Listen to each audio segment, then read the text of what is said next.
ప్రతి ఒక్కరూ ఒక మాట చెప్తారు, ఈగోని వదిలేయని. కానీ నేను ఒక క్వశ్చన్ అడుగుతున్నా, ఈగో లేకపోతే మనం నిజంగా లైఫ్లో గ్రో అవ్వగలమా? ప్రాబ్లం ఈగోలో లేదు, మనం ఆ ఈగోని కంట్రోల్ చేస్తున్నామా లేకపోతే ఈగో మనల్ని కంట్రోల్ చేస్తుందా అనేది మ్యాటర్. ఇంతకీ ఈగో అంటే ఏంటి? ఈగో అంటే ఎనిమి కాదు, అది ఒక టూల్, ఫైర్ లాంటి టూల్.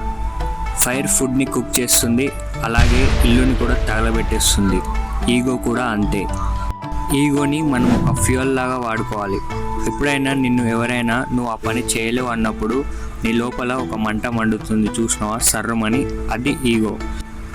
అదే ఎనర్జీ నిన్ను ఆ పని చేయడానికి ముందుకు పుష్ చేస్తుంది. అది ఇంపాసిబుల్ థింగ్స్ని పాసిబుల్ అయ్యేలా చేస్తుంది. ఈగో నిన్ను మోటివేట్ చేస్తుంది ఎప్పుడైతే నీ వాళ్ళే నీ మీద డౌట్తో ఉన్నప్పుడు. కానీ ఇక్కడే ప్రాబ్లం కూడా క్రియేట్ అవుతుంది. ఆ ఎనర్జీని నువ్వు రివెంజ్ కోసం కాకుండా గ్రోత్ కోసం వాడుకోవాలి. Control the beast. ఈగో ఒక బీస్ట్ పవర్. అది మన కంట్రోల్లో ఉంటే పవర్ఫుల్గా ఉంటుంది, కానీ మనం దాని కంట్రోల్లోకి వెళ్తే లైఫ్ మొత్తం స్పాయిల్ చేస్తుంది. నువ్వు ఆ పవర్ని కంట్రోల్లో పెట్టుకో, అది నిన్ను కంట్రోల్ చేసేలా కాదు. ఎవడైతే వేరే వాళ్ళు చెప్పేటప్పుడు వినకుండా వాడికేం తెలుసు, అన్ని నాకే తెలుసు అనుకొని ఎంతసేపు వాడికంటే నేను బెటర్ అని ప్రూవ్ చేయాలని ఆలోచిస్తుంటాడో వాడెప్పుడూ లైఫ్లో గ్రో అవ్వలేడు. వాడి గ్రోత్ అక్కడే ఆగిపోతుంది. You're in your first stage of ego, Surya. Silent confidence. ఈగోని మన కంట్రోల్లో పెట్టుకొని సైలెంట్గా వర్క్ చేయాలి. మనం ప్రతిదీ ప్రూవ్ చేయాల్సిన అవసరం లేదు.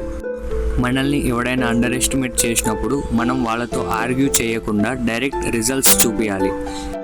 ఈగోని మన కంట్రోల్లో పెట్టుకుంటే అదే మనల్ని పొద్దున్నే లేచి జిమ్కి పంపిస్తుంది, ఎవరు చూడకపోయినా వర్క్ చేయిస్తుంది, ఒక డిసిప్లిన్ బిల్డ్ చేస్తుంది.